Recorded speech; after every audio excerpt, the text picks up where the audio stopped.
আমারে কয় আমি নাকি আলেম না। এরপরে আবার মানুষের কইতেছে কেমন দিলাম। এরপরে আবার বলতেছে এখন আমি চা খাই না, এখন কফি খাই।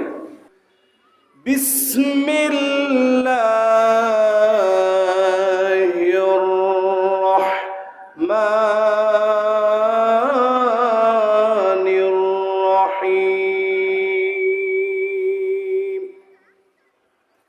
ونادى أصحاب النار أصحاب الجنة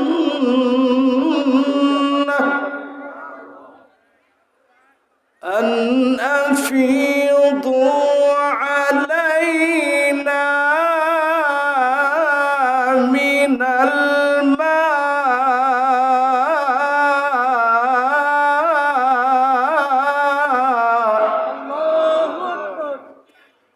أو مما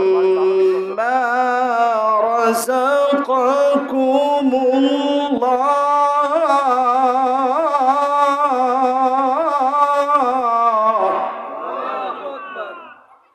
قالوا إن الله حرمهما على الكافرين.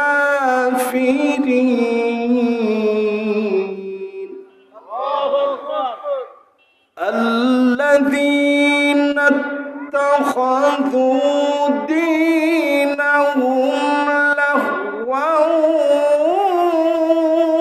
ولعبا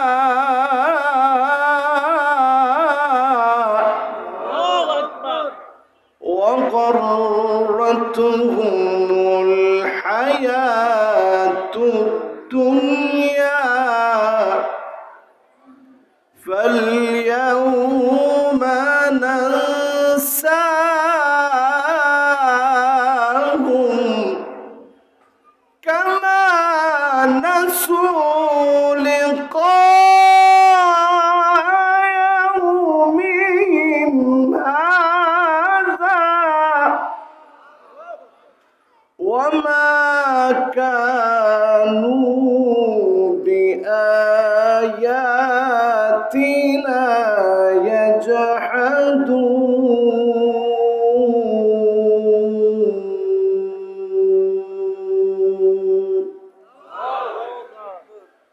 সকলে পড়ি সাদাকাল্লাহুল আযীম।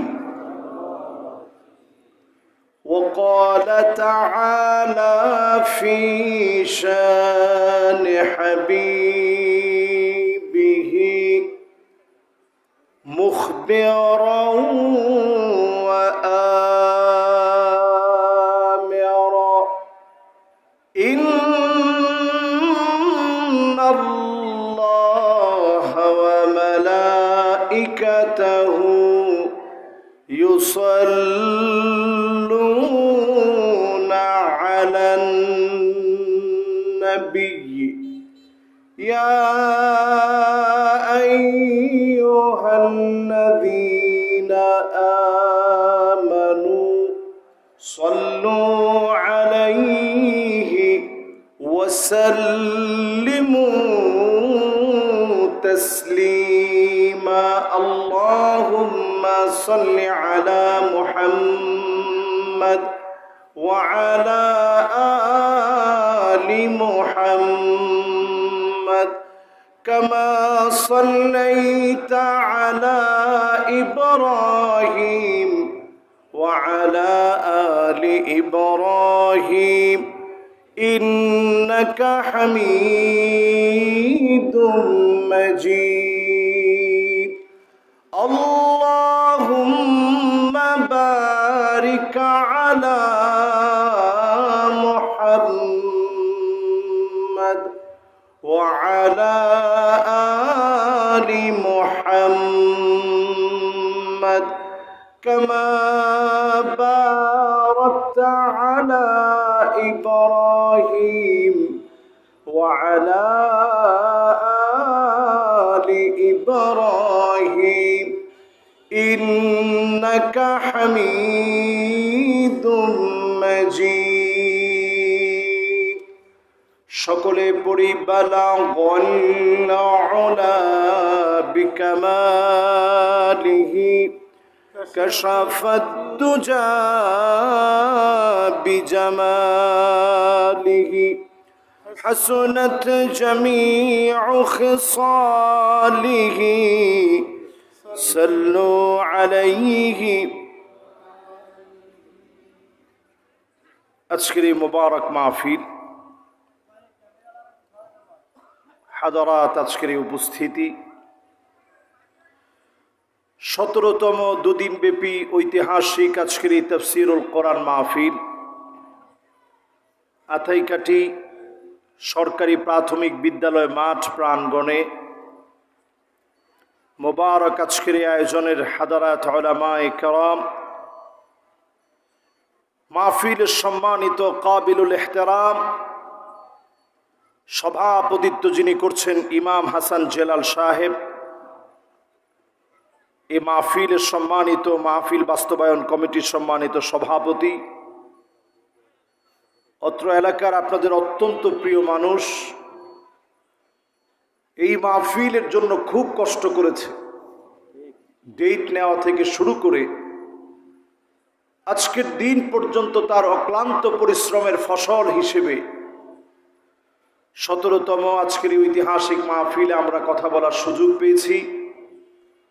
আল্লাহ পাকের কাছে তার জন্য দোয়া করি সকল রকমের বালা মুসিবত থেকে হেফাজত করে দ্বীনের কাজে আল্লাহ রাব্বুল আলামিন নিয়োজিত প্রাণ হিসেবে আল্লাহ যেন তাকে কবুল মঞ্জুর করে, পড়েন আমিন। এই মাহফিলে উপস্থিত হাদারাত উলামায়ে কেরাম, ফুদালা, কোরামা, আইম্মা যতজন এই মাহফিলকে ধন্য করলেন, দূর দারাজ থেকে ছুটে আসছেন এই মাহফিলে। আমার প্রাণ প্রিয় মুরব্বিয়ানে এযাম, তারুণ্যের উচ্ছ্বাস, দিক দিগন্তের দিকপাল তরুণ প্রজন্মের আমার তরুণ ভাইয়েরা, পর্দার অন্ত আড়ালে এই মুহূর্তে শ্রবণরত হয়েছে আমার মা এবং বোনেরা, সকলকে একযোগে একসাথে জ্ঞাপন করছি ইসলামের সর্বশ্রেষ্ঠ অভিবাদন, দুনিয়া আখিরাতের শ্রেষ্ঠতম অভিবাদন, উহাইয়িকুম বিতাহিয়্যাতিল ইসলাম, আসসালামু আলাইকুম ওয়া রাহমাতুল্লাহি ওয়া বারাকাতুহু।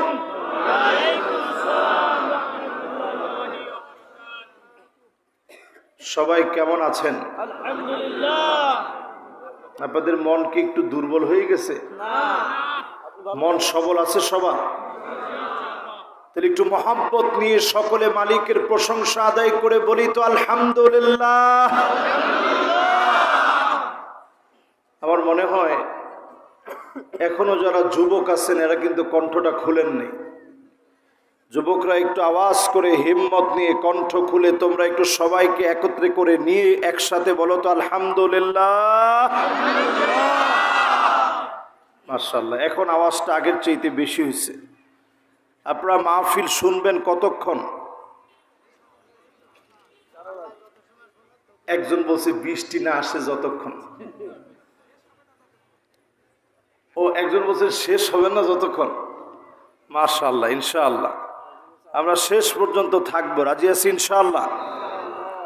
আপনাদেরকে কথা শোনাইতে যতবার আসি আমার মনে চায় যে আর কয়েকটা কথা বেশি বলি, যদি একটা মানুষ এই কথাটা শুনে দ্বীনের দিকে চলে আসে। আজকেও ইনশাআল্লাহ আপনাদেরকে কাছে পেয়ে আমি অত্যন্ত আনন্দিত, মহব্বত নিয়ে আজকের এই মাহফিলে কথা বলা শুরু করেছি।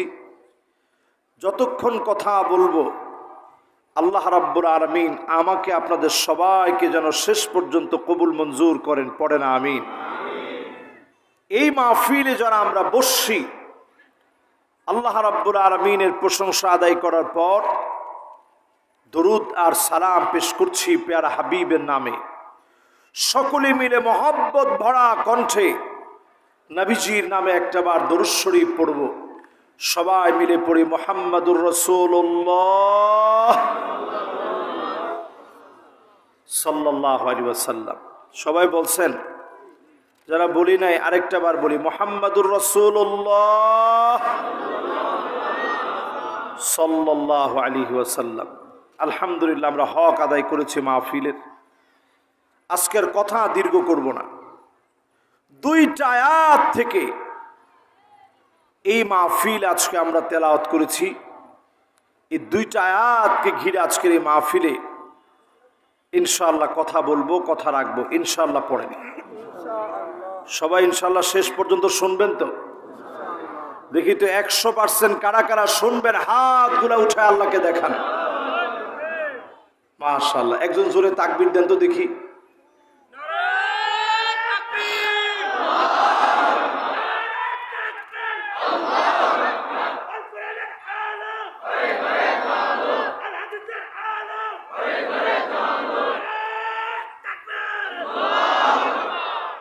একজন তাকবীর দিছে, উনি অলরেডি চলে যাচ্ছিল,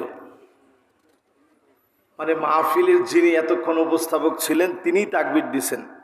আপনাদের থেকে একজন, উনি তো এই মাহফিলের একজন, আমাদেরই একজন, আপনাদের থেকে একজন তাকবীর দিবেন, একেবারে প্রাণবন্ত হবে যে তাকবীর। দেন তো দেখি।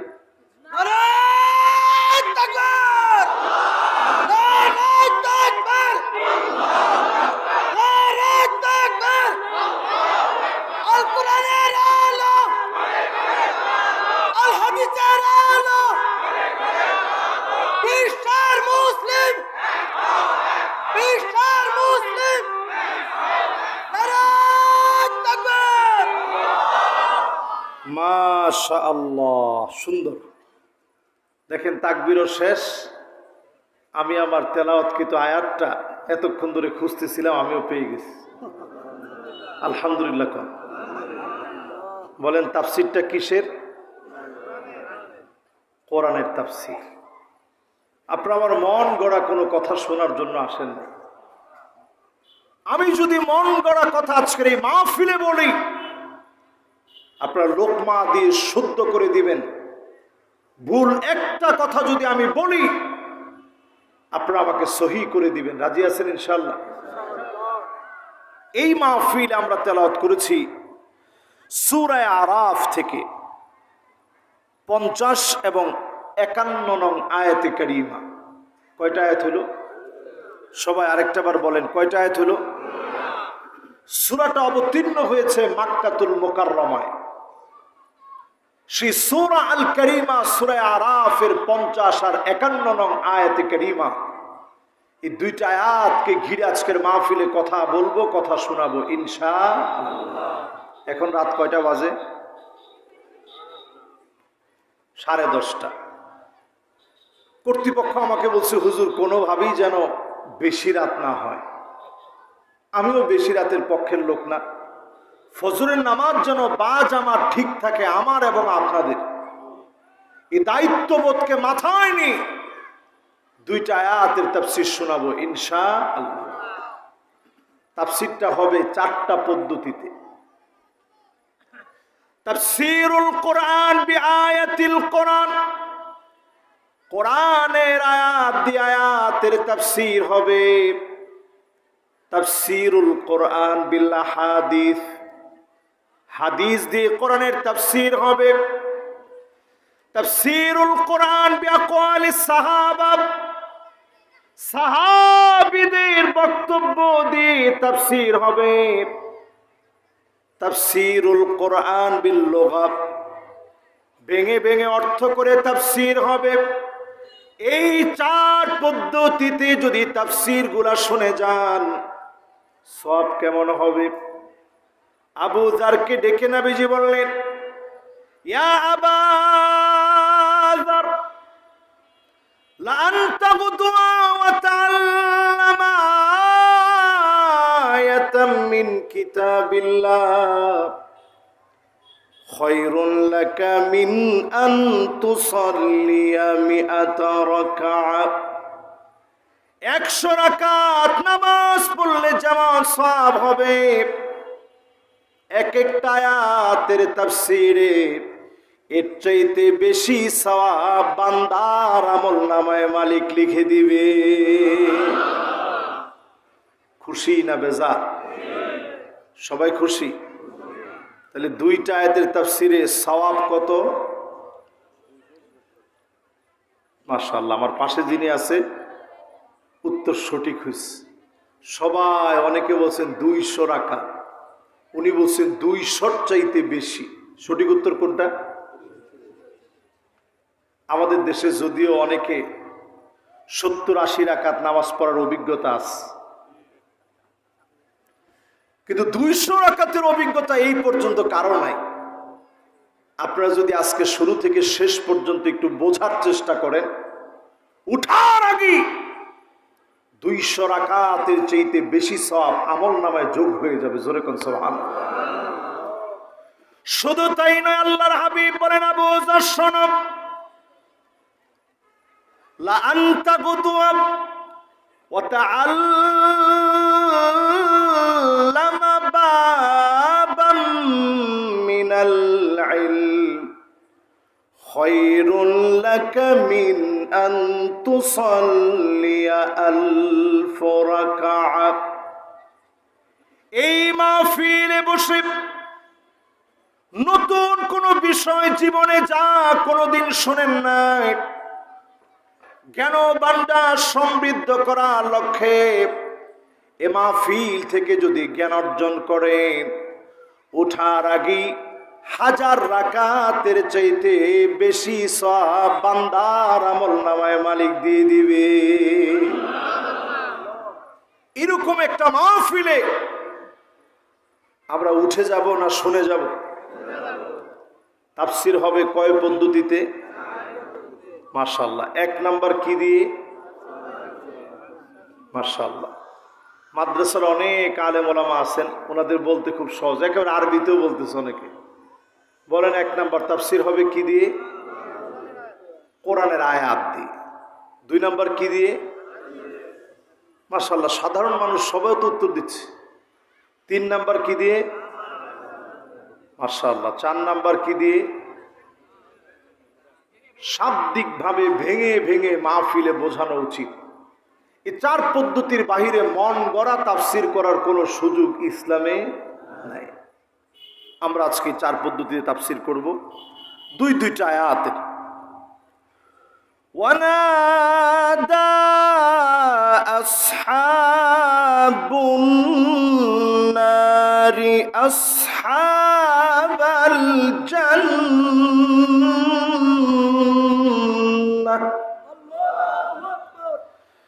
أن أفيضوا علينا من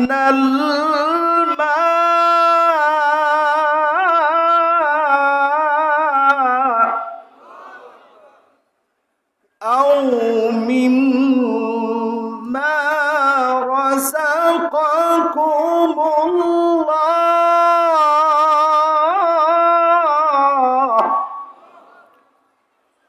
قالوا إن الله حرمهما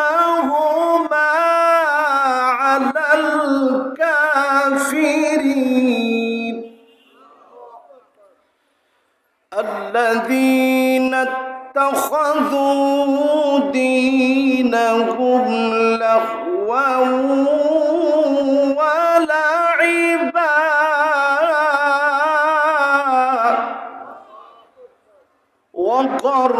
وغرتهم الحياة الدنيا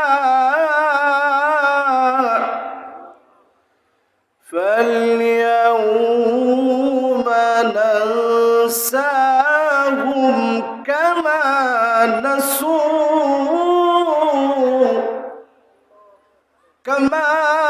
نسوا لقاء يومهم هذا وما كانوا بآياتنا يجحدون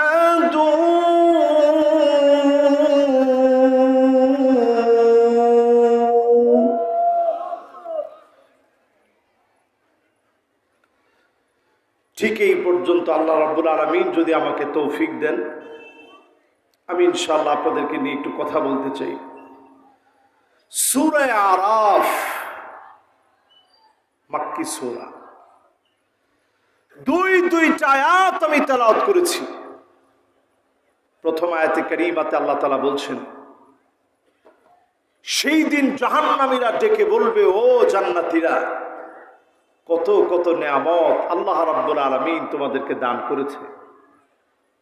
সেই সমস্ত পানীয়গুলো থেকে, নেয়ামত রাজি থেকে একটুখানি নেয়ামত আমাদেরকে একটু দাও না।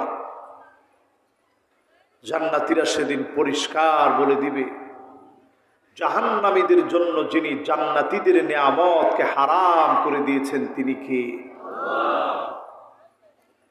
দ্বিতীয় আয়াতে কারীমাতে আল্লাহ রাব্বুল আলামিন ইরশাদ করছেন, আল্লাহ তাআলা এমনিতেই হারাম করেন নাই, আল্লাহ রাব্বুল আলামিন এই জন্য হারাম করে দিয়েছেন কারণ দুনিয়ার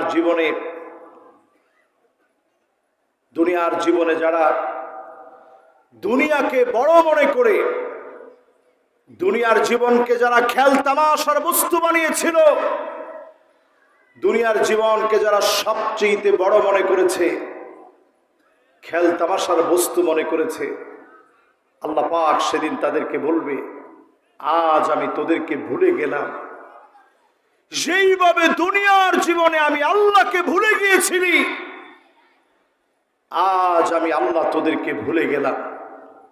কারণ তারা কোরআনকে অস্বীকার করত, আল্লাহ পাকের অবাধ্যাচরণ করত। সেদিন যদি মালিক ভুলে যায়, মনে রাখার মতো কোনো ব্যক্তি সেদিন আপনার আমার জন্য থাকবে? এই দুইটা আয়াত আজকে বোঝানোর চেষ্টা করুন। আল্লাহ তাআলা যদি আমাদেরকে তৌফিক দান করে, যদি আমরা শেষ পর্যন্ত শুনি, সওয়াব কত হবে? 200 রাকাতের চাইতে বেশি সওয়াব বান্দার আমলনামায় মালিক লিখে দিবে। জোরে কোন সুবহানাল্লাহ। আল্লাহ রাব্বুল আলামিন আপনাকে আমাকে ভালোবেসে দুনিয়ায় পাঠালেন। আল্লাহ রাব্বুল আলামিন ভালোবাসাকে 100 ভাগে ভাগ করলেন। 1 ভাগ দুনিয়াতে দিলেন, فأخذ عنده 99 جزاء। 99 গুণ ভালোবাসা যিনি তার কাছে গোলামদের জন্য রেখে দিয়েছেন তিনি কে? অন্য কোন প্রাণীর জন্য আল্লাহ রাখেন নাই। তাদের হিসাব দুনিয়াতেই শেষ। শুধুমাত্র আপনার আমার ভালোবাসায় মালিক রেখে দিলেন 99 গুণ এমন ভালোবাসা, যেই ভালোবাসা দুনিয়ার কাউকে মালিক দেন নাই, দুনিয়ার কারো মধ্যে মালিক ভাগাভাগি করেন নাই। 1 ভাগ ভালোবাসা মা পেয়েছে, সন্তানের জন্য জীবন দিতে পারে। 1 ভাগ ভালোবাসা বাপ পেয়েছে, সন্তানের জন্য জীবন দিতে পারে। অবলা প্রাণী পর্যন্ত পেয়েছে, সন্তানের জন্য পাগল পাড়া হয়ে যায়।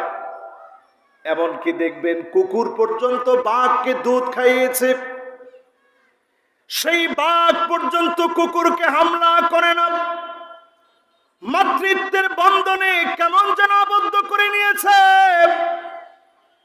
1 ভাগ ভালোবাসা যদি এমন হয়, 99 গুণ ভালোবাসা দিয়ে যিনি মাফ করবেন তিনি কে?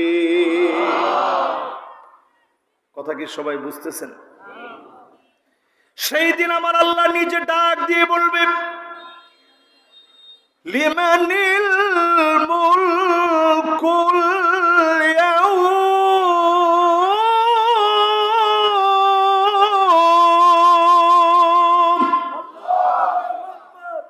আজকের দিনের রাজত্ব কার? আল্লাহ নিজেই সেদিন প্রশ্ন করবে। সব সৃষ্টিকুল নিস্তব্ধ হয়ে থাকবে। সমস্ত কুল কায়নাতের সব সৃষ্টি ফেরেশতারা সব নিস্তব্ধ হয়ে আছে। ওয়াকাল আল কাইল, প্রশ্নকারী নিজেই জবাব দিবে, লিল্লাহিল ওয়াহিদিল কাহ্হার।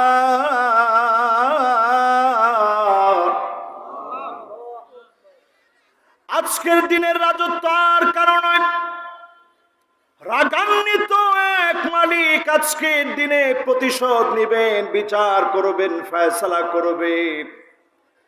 পাই টু পাই যিনি সেদিন বুঝিয়ে দিবেন তিনি কে? যিনি কাফেরদের জন্য জান্নাতীদের নিয়ামতকে হারাম বানায় দিয়েছেন তিনি কে? দুনিয়ার জীবনে মালিক আমাদেরকে ভালোবাসেন, অক্সিজেন আমাকে আপনাকে দিয়েছেন, কাফেরকেও দিয়েছেন, আমাকে আপনাকে মালিক রিজিক দিয়েছেন, তাদেরকেও রিজিক দিয়েছেন। বেনামাজিকেও আল্লাহ খাওয়ায়, নামাজিকেও আল্লাহ খাওয়ায়। বেনামাজি দেখবেন কখনো কখনো নামাজির চাইতে ভালো আছে, সুখের মধ্য দিয়ে কাটাচ্ছে। দুনিয়ার জীবনে মালিক সুযোগ দিয়ে রেখেছেন, অবশ্যই যিনি এই সুযোগ সহ জিজ্ঞাসা করবেন তিনি কে? আজকে যদি আমার কথা আমি বলি, এই মাহফিল আজকে আমি আসছি, একদিনের জবাব যদি আল্লাহ তাআলা জিজ্ঞাসা করে, গোলাম তোরে মাহফিলের সুযোগ দিই, যে কথাগুলো বলার সুযোগ আমি আল্লাহ দিছিলাম, এই কথাগুলো সুযোগ পাওয়ার পরে কদ্দুর এই দায়িত্ব তুমি পালন করছো, যদি একদিনের ব্যাপারে প্রশ্ন করা হয়, কসম আল্লাহ, জাতে পাকের কসম করে বলি, একদিনের জবাব যদি আল্লাহ রাব্বুল আলামিন জানতে চান, জবাব দেওয়ার মতো একজনের যোগ্যতা আছে বলে আমি মনে করি না। ঠিক কিনা বলে? আল্লাহর নবী বিশ্ব নবীর দিকে তাকায় দেখেন, ফজরের নামাজের জন্য নবীজি বের হয়ে যেতেন, নামাজ পড়তেন, জিকির আজকার গুলো আদায় করতেন। ফজরের নামাজের পর থেকে শুরু করে সূর্য ওঠা পর্যন্ত নবীজি জিকির আজকার করতেন। সূর্য উঠে যাওয়ার পরে 2 রাকাত নামাজ পড়তেন। কয় রাকাত? এই 2 রাকাত নামাজকে আপনারা কেউ পড়েন? দেখি কে কে পড়েন। মাশাআল্লাহ, লিল্লাহে তাকবীর। এই যে যারা যারা পড়ে ওনাদের চেহারাগুলোর দিকে একটু তাকায় দেখেন, ওনারা কিন্তু হাত উঠাইতে চায় না। আমি বারবার চাপাচাপি করার কারণে কয়েকজন হাত উঠেছে। ওনারা 2 রাকাত নামাজ পড়েন। সওয়াব কেমন? এত বেশি সওয়াব, কানা লাহু কাআজরি হাজ্জাতিন ওয়া উমরাতিন তাম্মা তাম্মা তাম্মা। পরিপূর্ণ হজ আর উমরা করলে যেমন সওয়াব, 2 রাকাত নামাজ পড়লে এমন সওয়াব হবে। জোরে কোন আল্লাহু আকবার। তাহলে খুশি না বেজার? আল্লাহর নবী 2 রাকাত নামাজ পর্যন্ত পড়তেন। ঘরের দিকে রওনা হয়ে নবীজি যখন আসতেন, স্ত্রীদেরকে বলতেন, প্রাণের স্ত্রীরা ঘরে কি কোনো খাবার আছে? প্রায় দিন বলা হতো, নবীজি কোনো খাবার নাই। মালানা শাই, ওগো নবীজি ঘরের মধ্যে কোনো খাবার নাই। আল্লাহর নবী একবারের জন্য কোনো রাগ করতেন না। সাহরি খাওয়ার সময় নবীজির হয় নাই, খাবার খাওয়ার মতো কোনো খাবার নাই। আল্লাহর নবী তৎক্ষণাৎ নিয়ত করে ফেলতেন, রোজা রেখে ফেলতেন, সারি খায় নাই, ইফতারির সময়ও নবীজি কোনো ইফতার করতে পারে নাই। না খেয়ে নবীজি রোজা রেখে ফেলতেন। আবার রাত জেগে এত পরিমাণ আল্লাহকে ডাকতেন, হাত্তা তুরিমাত কদামা, দুইটা পা নবীজি ফুলিয়ে ফেলতেন। প্রশ্ন করলে অবাক ভাবে জবাব দিয়ে বলতেন, আফালা আকুনু আবদান শাকুরা, আমি কি কৃতজ্ঞতা আদায়কারী গোলাম হব না? কিছু না খায়া নবীজি রোজা রেখে ফেলতেন। সেই নবীর উম্মত আমরা তিন বেলা কি পরিমাণ খাবার আর খাবারের নিয়ামত আল্লাহ দিয়েছেন। একদিনের জবাব যদি আল্লাহ জিজ্ঞেস করে, জবাব দেওয়ার কোনো উপায় আমাদের। এবার আসেন মুসলমান, আজকে আমরা মুসলমান হওয়ার পরেও কাফেরদের অনুসরণ অনুকরণ করি।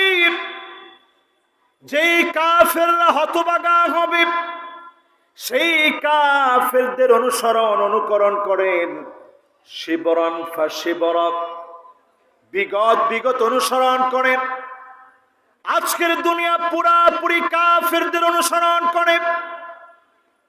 আমি যদি এই মাহফিলে বাড়িয়ে না বলি, হুবহু যদি বলার চেষ্টা করি, এখনো মুসলমান ঘুমন্ত অবস্থায় আছেন। একটা কার্টুন বের করেছে 1989 সাল থেকে, কার্টুনটার নাম সিমসন কার্টুন, যেটা আমেরিকা থেকে সম্প্রচারিত হচ্ছে 1989 সাল থেকে। সিমসন কার্টুন নামে যে কার্টুনটা দেখানো হয় আমেরিকায়, এটা এখন সারা ওয়ার্ল্ডে ছড়িয়ে পড়েছে।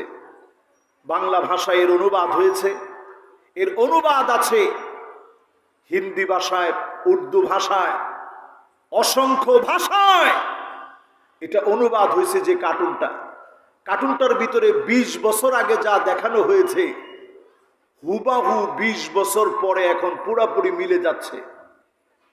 আমরা মুসলমানরা এখনো ঘুমায় আছি। যেমন ধরুন আমার হাতের এই ঘড়ি, এই কার্টুনের ভিতরে দেখানো হয়েছে 20 বছর আগে এমন একটা ঘড়ি আবিষ্কার হবে, যে ঘড়িটা দিয়ে মানুষ একসময় কথা বলতে পারবে। এখন এই ঘড়ি দিয়ে, স্মার্ট ওয়াচগুলো দিয়ে এখন কথা বলা যায়, যোগাযোগ মেনটেন করা যায়। সেই সময়ে তাদের চক্রান্তে বিশ্ব পরিকল্পনার অংশ বিশেষ 20 বছর আগে তারা বলছে এমন একটা ঘড়ি আবিষ্কার হবে। অলরেডি আবিষ্কার হয়ে গেছে।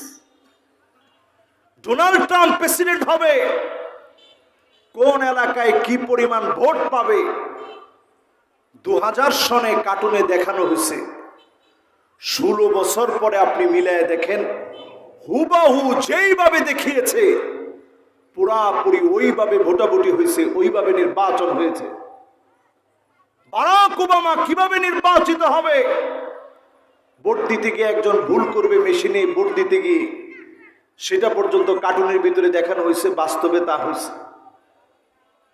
ডোনাল্ড ট্রাম্প একটা জায়গা দিয়ে সংবর্ধনা নিয়ে ফিরতে থাকবে, একটা প্লে কার্ড হাত থেকে পড়ে যাবে, সিঁড়ি দিয়ে যাওয়ার সময় এই ঘটনাটা ঘটবে।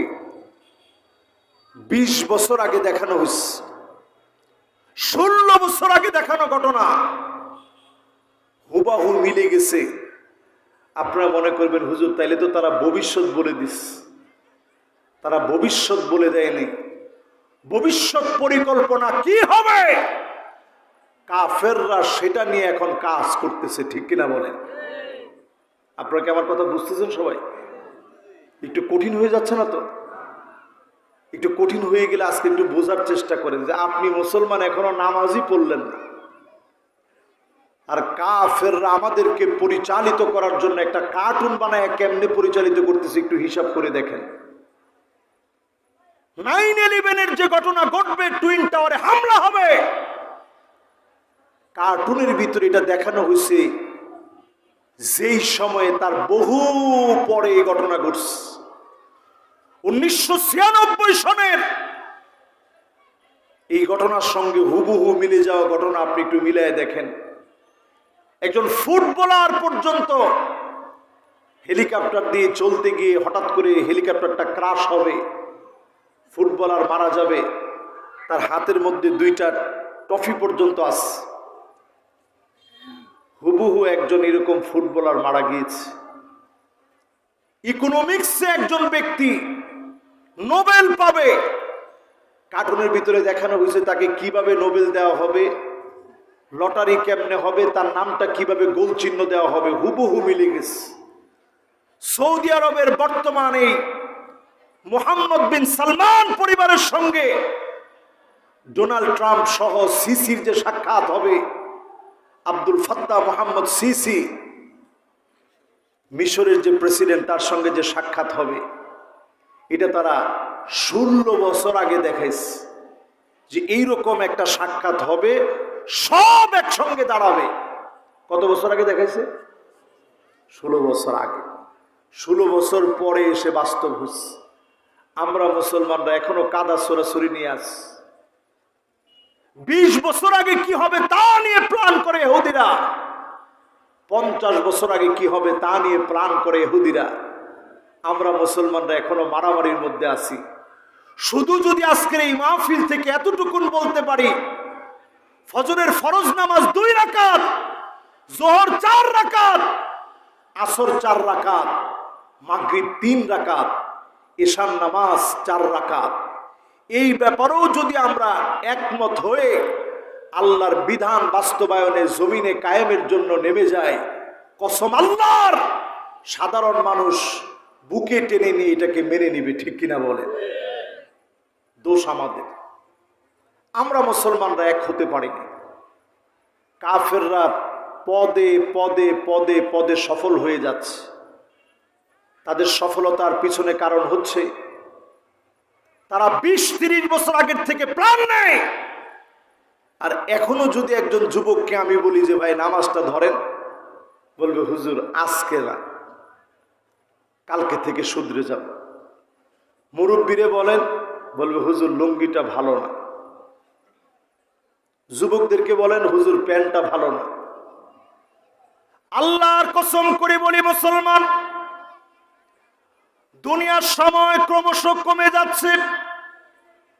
আমার দেশের দিকে তাকায় দেখেন, যেই পরিমাণ তাপমাত্রা বেড়ে গিয়েছে, একমাত্র যদি আমাদেরকে মালিক হেফাজত না করেন বাঁচার কোনো উপায় নাই। ঠিক কিনা বলে? 42-43 ডিগ্রি সেলসিয়াস তাপমাত্রা। ব্রাজিলের দিকে তাকায় দেখেন বন্যা শুরু হয়ে গেছে। অন্যায় যেখানে বাড়বে আল্লাহ কিন্তু ধরবেই ধরবে। আমেরিকাতে টর্নেডোতে চুরমার হয়ে গেছে। ইন্দোনেশিয়াতে পর্যন্ত ভয়াবহ অবস্থা হয়েছে। আফগানিস্তানের কিছু অঞ্চলের ভিতরে বন্যা দেখা দিয়েছে। এই আলামত গুলা কাকতালীয় ব্যাপার নয়। আমার ফিলিস্তিন যখন কাঁদতেছে, আযাব ক্রমশ আসতেছে। এই ফিলিস্তিনের জন্য যদি কথা না বলা হয়, বিশ্বাস করে আমাদেরকে অবশ্যই অবশ্যই যিনি ধরবেন তিনি কে? এই জমিনের ভিতরে আল্লাহর দিন কায়েম করে মুমিন হওয়া আমাদের জন্য আবশ্যক করা হয়েছে। উজুবু তাহকিম শারঈল্লাহ, এই জমিনে আল্লাহর দ্বীনের হুকুম বাস্তবায়ন করা, এটা সুন্নত মুস্তাহাব নয়। এই জমিনের মানুষের জন্য আল্লাহ এটা ফরজ বানায় দিয়েছেন। জোরে করে আল্লাহু আকবার। এই মাহফিলে যারা বসি, ইযা তুখিযাল ফাইয়ুদু আলা, এমন সময় আসবে জনগণের অধিকার নষ্ট করা হবে। সারা পৃথিবীর ভিতরে তাকায় দেখেন, জালেমরা যুগে যুগে জনগণের ক্ষতিকর কারণগুলা জায়গায় জায়গায় করেছে। ঠিক কিনা বলেন? আরো জোরে বলেন ঠিক কিনা? 1 নাম্বার, জনগণের অধিকারগুলা নষ্ট করা হবে। 2 নম্বরে আল্লাহর হাবিব বলেন, আল আমানাতু মাগনামাত, এমন সময় আসবে আমানতের খেয়ানত হবে। জায়গায় জায়গায় আমানতের খেয়ানত চলবে, কথা দিয়ে মানুষ কথা রাখবে না। বর্তমান সময় পুরাপুরি চলে আসছে। 3 নম্বরে যাকাত মাগরামাত, যাকাতকে মানুষ অভিশাপ মনে করবে, যাকাত দিতে মানুষ রাজি হবে না। আমাদের দেশে যদি যাকাত ভিত্তিক সমাজ বিনির্মাণ করা হতো, আপনি দেখতেন ইউনিয়নে ইউনিয়নে যাকাত দেওয়ার মতো লোক পাওয়া গেলেও যাকাত যে নিবে এমন লোক খুঁজে পাওয়া যেত না, ঠিক কিনা বলে? এরপর নবী আলাইহিস সালাম বলছেন, ওয়াতুল্লিমাল ইলমু লিখাইরিদ দ্বীন, এমন সময় আসবে ইসলাম শিখবে, দ্বীন শিখবে, শুধুমাত্র দুনিয়া অর্জন করার জন্যে। মানুষ আমাকে বড় আলেম বলবে, আমাকে বড় মুফাসসির বলবে, আমাকে বড় মাপের আলেম মনে করবে, নিজে ফেমাস হওয়ার জন্য আলেম মানুষ বলবে। এই জন্য যারা ওয়াজ করবে, কসম আল্লাহর, সব হতে পেরেছেন, আল্লাহর কাছে কশিন কালেও মাকবুল আপনি হতে পারেন না, ঠিক কিনা বলেন? এরপরে নবী আলাইহিস সালাম বলছেন, এমন সময় আসবে আতার রাজুলু ইমরাতাহু, যেই সময়ে দেখবেন স্ত্রীর কথা স্বামী উঠবে আর বসবে, ডানে বললে ডানে যাবে, বামে বললে বামে যাবে, সামনে বললে সামনে যাবে। আর এরপরে আল্লাহর হাবিব বলেন, আকাম্মাহু, মায়ের সঙ্গে বেয়াদবি করবে। পুরাপুরি মিলে দেখেন, আমার দেশে পুরাপুরি মিলে গেছে। মায়ের সঙ্গে প্রতিনিয়ত সন্তান এখন বেয়াদবি করে, ঠিক কিনা বলে? পুরাপুরি এখন মিলে গেছে, মায়ের সঙ্গে চরম বেয়াদবি। স্ত্রীর জন্য পাগল পাড়া, এমন পরম স্ত্রী ভক্ত লোক এখন সংখ্যায় কম না বেশি? এরপর আল্লাহর হাবিব বলেন, আদনা সাদিকাহু, বন্ধুদেরকে অনেক বড় মনে করবে। আল্লাহর নবী তারপরেই বললেন, আকসাবাহু, বাপকে বড় পর বানায় দিবে সন্তান। যেই ছেলেকে আপনি এত তিল তিল করে আদর করে বড় করেন, এই ছেলে দূর দূর করে তারা দিবে, পর বানায় দিবে। আল্লাহর নবী কেমন জানি সময়টাকে দেখে দেখে কথাগুলা বললেন।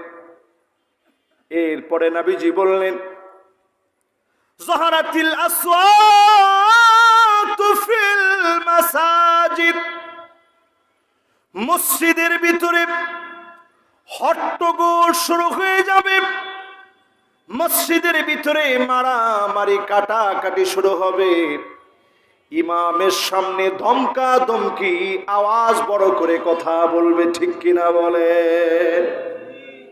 এটার মধ্যে তো ঠিক আপনারা জোরে বলেন নাই, আরেকটু আস্তে বলেন। আপনাদের কাছে কি মনে হয় আমাদের দেশে কি এটা শুরু হয়েছে? কত পার্সেন্ট মসজিদে? একজন বলতেছে সব মসজিদে। বললেন না, বাপরে বাপ, আপনারাও তো মসজিদের মুসল্লি, সব মসজিদে কি এরকম করতে পারবে? ইমাম সাহেবের বিরুদ্ধে যদি আঙ্গুল তুলে কথা বলে, ওই আঙ্গুল সোজা থাকে কেমনে?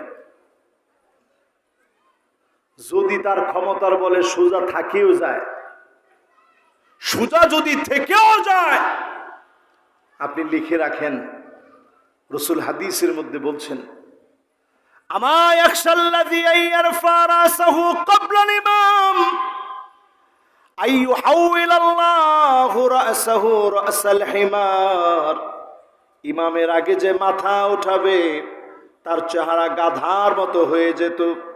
শুধু নবীজির দোয়ার কারণে যিনি গাধা বানায় নাই, মাফ করে দিয়েছেন তিনি কে? ইমামের আগে মাতবাড়ি করতে যায় না। কিছু কিছু মুরব্বী আছে দেখবেন, খুব ভালো মানুষ, ইমাম সাহেব তো তার চাইতে ছোট, নাতির বয়সে। ইমাম সাহেবের নামে আর কোনো অভিযোগ নেই, শুধু এই অভিযোগ করে যে হুজুর ইমামটা খুব দ্রুত পড়ায়। ইমাম যাবে কোন দিকে? কোন ইমাম সাহেব যদি একটু খুশু আর খুদু নিয়ে যদি পড়ায়, আপনারাই অনেক সময় কন যে ইমাম সাহেব এত দেরি করেন কেন? একটু তাড়াতাড়ি হাঁটলে বলেন যে আরেকটা দাওয়াত আছে নাকি, আসলে হাঁটলে বলেন যে এই ইমাম সাহেবটা মনে রোগা। ইমাম সাহেব যদি একটু মোটা সোটা হয়, ইমাম সাহেবদের স্বাস্থ্য হইতে তো আর কোনো বাধা নিষেধ নাই। আরেকজনের বাড়িতে খান, চালের কেজি কত আপনি কি বুঝবেন? ইমাম সাহেব যদি একটু শুকনা শাকনা হয়, ইমাম সাহেবের সব দিকই ভালো, কিন্তু ইমাম হিসাবে ওনারে মানায় না, যে শুকনা এক মানুষ।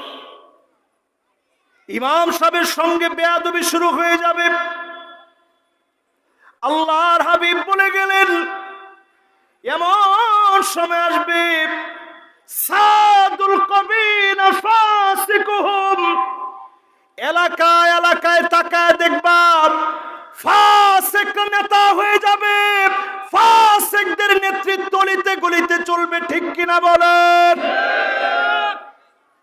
এটাতে আবার ঠিকটা আপনারা জোরে সোরে বলছেন, এবার একটু ঠিক বলেন তো দেখি, আসলে কি এটা হয়েছে?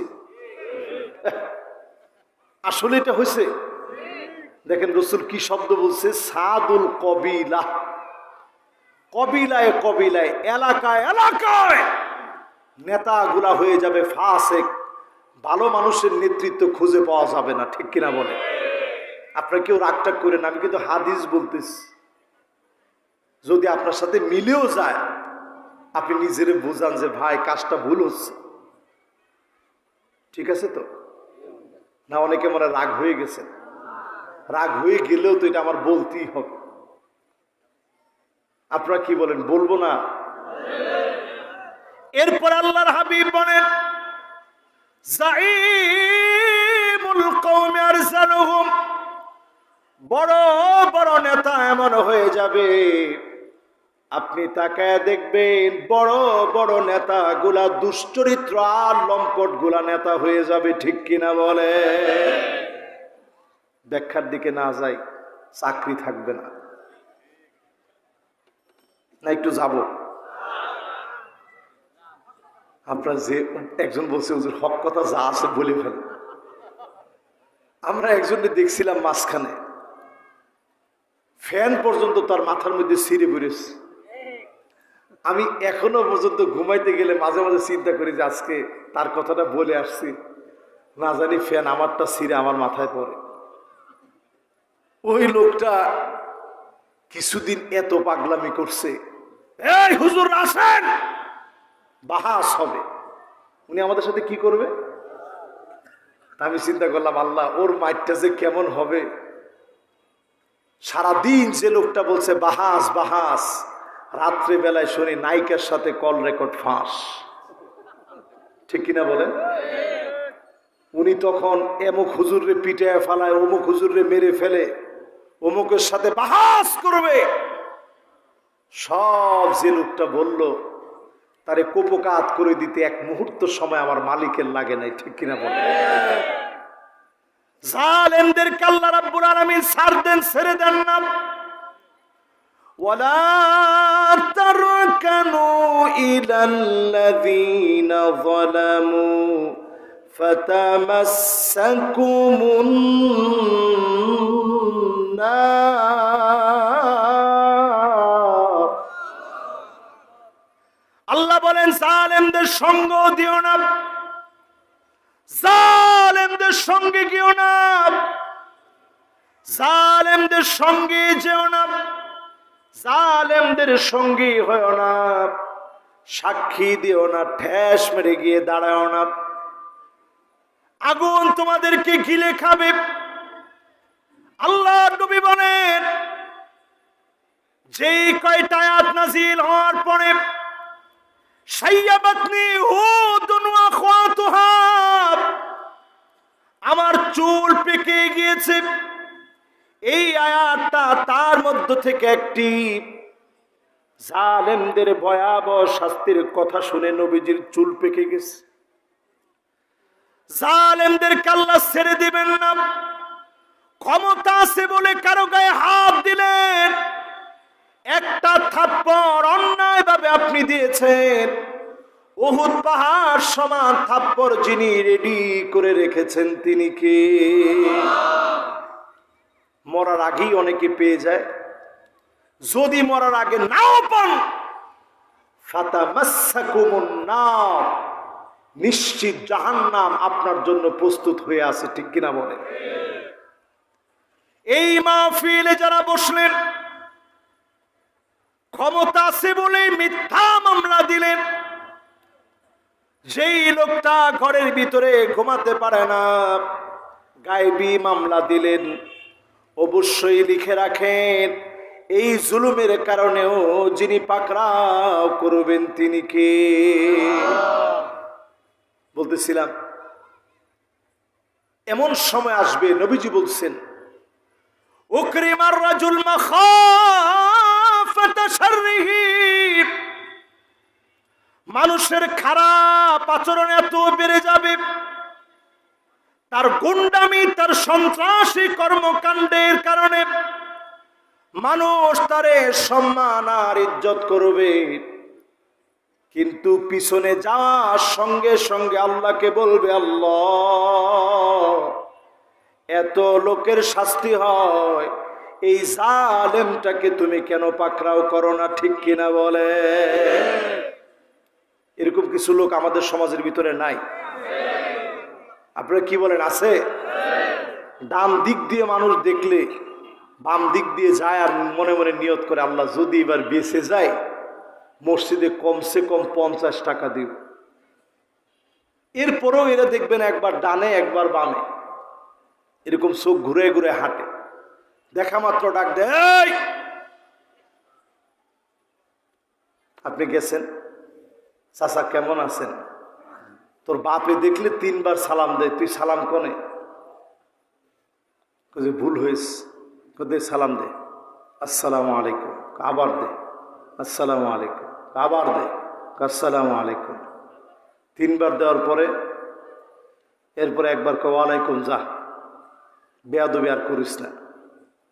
ওই লোকটা যায় আর বলে, আল্লাহ এত জালেমের শাস্তি হয়, আল্লাহ তারে কি আপনি দেখেন না? এরকম নিকৃষ্ট চরিত্রের মানুষ সমাজে আছে না নাই? মূলত এই মানুষকে মানুষ সম্মান করে না, তার অস্ত্রের জোরে, ক্ষমতার জোরে জিম্মি করে রাখার কারণে মানুষ সম্মান করে। আল্লাহর নবী বলেন, এই জাতীয় মানুষের কারণে সমাজে যিনি শাস্তি দেন তিনি কে? আমি কি কথা বুঝাইতে পারতেছি? এরপরে নবী আলাইহিস সালাম বলেন, এমন সময় আসবে যহারাতিল কাইনাতুল মাআজিফ, গান বাজনা বেড়ে যাবে, বাদ্যযন্ত্রের সয়লাভ হয়ে যাবে। সারা দুনিয়াতে সয়লাভ হলেও আমার বাংলাদেশে গান বাজনার কোনো সয়লাভ হয় নাই। কি বলেন, হয়েছে? এই যে ধরেন আলিপুরে যদি এখন একটা বিশাল কনসার্ট দিত, কনসার্টের ভিতরে যদি অর্ধ উলঙ্গ কিছু নারীকে এনে নাচানো হতো, সেখানে দাড়ি টুপিওয়ালা লোকদেরকে পাওয়া না গেলেও হাজারো মুসলমানের সন্তানকে পাওয়া যেত। আপনারা ঠিকঠাক কিন্তু অনেক আস্তে বলছেন, এই কথা কি আমি সত্য বলছি না মিথ্যা বলছি? মুসলমানের সন্তান হওয়ার পরেও পূজা পার্বণে পর্যন্ত মুসলমানের সন্তানদেরকে এখন পাওয়া যায়। এটা কি ঠিক না বেঠিক? আপনি পূজায় গিয়ে দেখবেন 100%-এর ভিতরে 60% মুসলমানের ছেলে পূজার মধ্যে গিয়ে নাচানাচি করে, ঠিক? আর একটু আসতে কর। আযাব আসবে না কেন? হাত্তা ইয়াবুদাল্লাতু ওয়াল উজ্জা। আবার দুনিয়ার ভিতরে মূর্তি পূজা শুরু হয়ে যাবে। আমার দেশের কথা বাদ দেন, খোদ সৌদি আরবের ভিতরে আপনি একটু তাকায় দেখেন, সৌদি আরবে নতুন করে মূর্তি স্থাপন করা হবে। মুহাম্মদ বিন সালমান সৌদি আরবের ভিতরে প্রিন্স আর তার বাবার বিভিন্ন স্ট্যাচু, ভাস্কর্য এখন পুরা শহরের বিভিন্ন জায়গাতে এখন লাগানো হবে। মিস ওয়ার্ল্ড প্রতিযোগিতা এখন সৌদি আরবে শুরু হয়ে গেছে। ছোট ছোট আটো সাটো ড্রেসগুলো পরে মহিলারা এখন প্রতিযোগিতা দেয়, বিশ্ব সুন্দরী প্রতিযোগিতা। সৌদি আরবের বিভিন্ন সমুদ্র সৈকতের দিকে তাকালে অবাক হয়ে যেতে হয়। রক্ষণশীল সৌদি, যেখানে একটা সময় হিজাব পরিহিতা নারীরা সম্মানের সাথে চলতো, বাধ্য হয়ে হলেও হিজাব পড়তে হতো, সেখানে এখন শিথিলতা আরোপ হয়েছে। রাস্তাঘাটে ওপেন মহিলারা সিগারেট খাচ্ছে, পোশাকের তেমন কোনো বাধ্যবাধকতা নাই। নতুন একটা বিবাহ চালু হয়েছে, নিকাহে মিসিয়ার, টাকার বিনিময়ে বিবাহ। এইরকম যখন কাফেরদেরকে অনুকরণ করা হচ্ছে, সূরা আরাফের আজকের আয়াতে কারিমা সামনে, সেই দিন আল্লাহ রাব্বুল আলামিন আমাদেরকে ভুলে যাবেন। ফালইয়াউমা নানসাহুম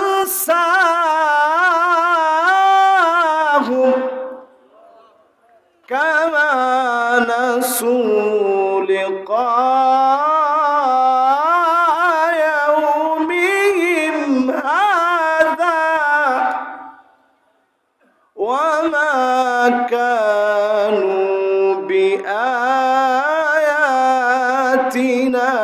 ইয়াজহাদুন। সেদিন আল্লাহ বলবে, আজকে তোদেরকে ভুলে গেলাম। ঠিক যেমনি দুনিয়ার জীবনে ভুলে গেলেন, এই যে উপরের যা যা বলছি, এই পাপগুলোর সাথে এখন আমরা আসি না নাই? একটু আওয়াজ করে বলেন, আছেন না নাই? আল্লাহর হাবিব বলেন, এমন সময় আসবে গান বাজনা বেড়ে যাবে, নায়িকার দাম বেড়ে যাবে। এখন বাড়ছে না কমছে? প্রতি রাত্রে যে নায়িকা মদ খাইতো, বিয়ে শাদীর খবর নাই, কার সাথে যায় কোনো স্টেশন নাই, এইরকম নায়িকা যে ৮৭,০০০ টাকার মদ প্রতি রাত্রে পান করে, বাড়ি গিয়ে ৩ বছর আগের বিষয় তদন্ত করে এখন বের করা হয়েছে, এক এক রাতে শুধু মদ খেয়েছে ৮৭,০০০ টাকা। এইরকম নায়িকা বাংলাদেশে আছে। জেলখানাতে যখন জেলখানা থেকে বের হয়েছে, হাতের ভিতরে একেবারে আলপনা টালপনা দেওয়া, মেহেদি আঁকা। আর চিন্তা করেন, আলেমরা যখন বের হয়, এক একজন আলেম তারা কেমন যেন অসুস্থ হয়ে গেছে, দিনের পর দিন কষ্ট করতে করতে, ঠিক কিনা বলেন? কি জবাব দিবেন আল্লাহর আদালতে? তাদের কোনো ভয় নাই, বুক ফুলা তারা চলে। নারী হওয়ার পরেও শালীনতা যাদের ভিতরে নাই, অশ্লীলতা পদে পদে যাদের, তাদের দাম বেড়ে যাবে। আলেমদেরকে পদে পদে জুলুম নির্যাতন করা হবে, ঠিক কিনা বলে? এরপরে আল্লাহর হাবিব বলেন, শুরিবাতিল খামর, মদ পান বেড়ে যাবে। আজ আমার গ্রামগঞ্জে, ইউনিয়নে প্রত্যেকটা জায়গায় ইয়াবা ছড়িয়ে গেছে, ফেনসিডিল ছড়িয়ে গেছে। আমার দেশ ধ্বংস হয়ে যাচ্ছে। শুধুমাত্র আপনি যদি দেওয়ালের ভিতরে লিখে রাখেন, মাদককে না বলুন, একটা একটা মন্ত্রণালয় যদি আপনি ঘোষণা করেন মাদক দ্রব্য নিয়ন্ত্রণ অধিদপ্তর, কিয়ামত পর্যন্ত লেখা থাকবে কশ্চিনকালেও এই জাতির মধ্য থেকে মাদক নিয়ন্ত্রণ করা যাবে না, ঠিক কিনা বলে? আরে ডায়াবেটিক্সই তো নিয়ন্ত্রণে রাখা যায় না। আপনি নাম দিচ্ছেন নিয়ন্ত্রণ, এটা ডায়াবেটিক্সের মতো হঠাৎ বাড়বে হঠাৎ কমবে। আপনি নাম দিতে হবে মাদক দ্রব্য নির্মূল অধিদপ্তর, নিয়ন্ত্রণ নয়, নির্মূলের দিকে আসতে হবে, ঠিক কিনা বলেন? ইমারত ইসলামী আফগানিস্তানের মুজাহিদেরা তারা কিন্তু নিয়ন্ত্রণ অধিদপ্তর দেয়নি, তারা নাম দিছে নির্মূল অধিদপ্তর। কোনো মাদক চলবে না, জিরো টলারেন্সে যখন আপনি চলবেন, মাদক দেখলেই শাস্তি। একটা জাতিকে যখন আপনি গঠন করতে যাবেন বেশি দিন লাগবে না। আজ আফগানিস্তানের যেই স্বপ্নের অবস্থা, এই অবস্থা আল্লাহ পাক আমাদেরকে দিবে। ডিজিটাল বলে চিৎকার করা লাগবে না, অটো ডিজিটাল হয়ে যাবে, ঠিক কিনা বলেন? কথা কি আপনারা সবাই বুঝতেছেন? প্রিয় ভাইরা আমার, আল্লাহর হাবিবের পরে বলেন ওয়ালানা আখিরু হাযিহিল উম্মাহ ওয়ালাহা, আগেকার বড় বড় আলেমদেরকে গালি গালাজ করা হবে। আজকে কলিজায় বড় দুঃখ নিয়ে বলি, এই বাংলাদেশ থেকে যত আলেম চলে গেলেন, আমাদের প্রিয় আল্লামা সহ, আল্লামা লুৎফুর রহমান সাহেব সহ, শাইখুল হাদিস জুনাইদ বাবু নগরী রহমতুল্লাহ আলাইহি সহ এই বাংলাদেশ থেকে যত আলেম চলে গেলেন, মরহুম আহমদ শফি রহমতুল্লাহ আলাইহি সহ, ফজলুল হক আমিনী সাহেব সহ, শাইখুল হাদিস আল্লামা আজিজুল হক রহমতুল্লাহ আলাইহি সহ, খতিব উবাইদুল হক সাহেব সহ যত আলেম চলে গেলেন, আব্দুল্লাহ জাহাঙ্গীর আলাইহির রহমান তিনিও চলে গেছেন। এত বড় বড় আলেম চলে গেছেন, এই আলেমদের ক্ষতি পূরণ করতে পারে এমন আলেম আমার চোখে এখন পড়ে না, ঠিক কিনা বলে? এত বড় বড় আলেম চলে গেছে, মুখলেস আল্লাহর দিনের দায়ীরা চলে গেছেন। এমন এমন দিনের দায়ী এখন রয়ে গেছে, ময়দানে যারা কথা বলে, কেউ প্রেম নিয়ে কথা বলে, এরকম বক্তা আছে না নাই? প্রেম নিয়ে কথা বলে, অনেকে উপাধি দিছে উনি হচ্ছেন প্রেম বিশেষজ্ঞ। কেউ বা দেখবেন ঘরের ভিতরে দুই চারটা মাইক লাগায় ওইখানে বলতেছে যে আপনারা নাচ গানও করতে পারবেন, ড্যান্স দিতে পারবেন, তবে উমুক উমুক নায়িকার মতো ড্যান্স দেওয়া যাবে না। এগুলো হচ্ছে হুজুরদের এখন আলোচ্য বিষয়। এরপরে দেখবেন এমনও আলেম, আরেকজনের সমালোচনা করা বড় সহজ, আলেম হওয়ার পরেও সেই স্টেজে এসে মানুষের কাছে ভাইরাল হয়েছে কি দিয়ে? ঢেলে দিই। আরে কথা কয় না? মানুষের কাছে সে ভাইরাল হয়েছে কি দিয়ে? ঢেলে দিই। মানুষের কাছে ভাইরাল হয়েছে, আরে একজনে কইছে আলেম না, গত 2 দিন আগেও তার বক্তব্যে শুনছি আমারে কয় আমি নাকি আলেম না। আমার কামেলের কয়টা সার্টিফিকেট আছে তুমি জানো? আবার আরেক আলোচনার মধ্যে সে বলতেছে আমি কোরআনটা খুব বেশি ভালো করে পড়তে পারি না। তাহলে চিন্তা করেন, যে আলেম কোরআনই ভালো করে পড়তে পারে না, সত্যিকারে কি সে আলেম হইতে পারছে? মুসলমান, কোথায় যাচ্ছি আমরা? ওই লোকটা ভাইরাল হলো, বুঝলে বুঝপাতা, না বুঝলে তেজপাতা। ঠিক কইছে একজনে, সবাই মিলে বলেন। শুধু তাই না, সেই লোকটা মাহফিলের ভিতরে বসে স্ত্রীর ফোন দিয়ে কয় তোমার জ্বালাটা কেউ বুঝবো? এই কথাটা সুন্দর না অসুন্দর? বেহায়া কথা। এটা শিরারুন নাস, যারা নিকৃষ্ট চরিত্রের মানুষ যারা, তাদের কথা এরকম হবে। রাসূল হাদিসের ভিতরে বলছেন, আপনি স্ত্রীর কথা যে আপনি মাইকে ফোনটা ধরে বললেন তোমার জ্বালাটা, এই কথাটা সুন্দর কোন আলেমের ভাষা হতে পারে না, ঠিক কিনা বলে? এরপরে আবার মানুষের কইতেছে কেমন দিলাম, এরপরে আবার বলতেছে এখন আমি চা খাই না, এখন কফি খাই। এইগুলোই আপনারা ভাইরাল করলেন, এদেরকে আপনারা হেলিকপ্টার দিয়েও আনেন, এনে আপনারা অন্তত একবার দেখতে যান চোখে দিয়া, কি বলে একটু দেখা যায়। আমি তাকেও মহব্বত নিয়ে বলতে চাই, আপনি পড়াশোনা করে কথা বলেন।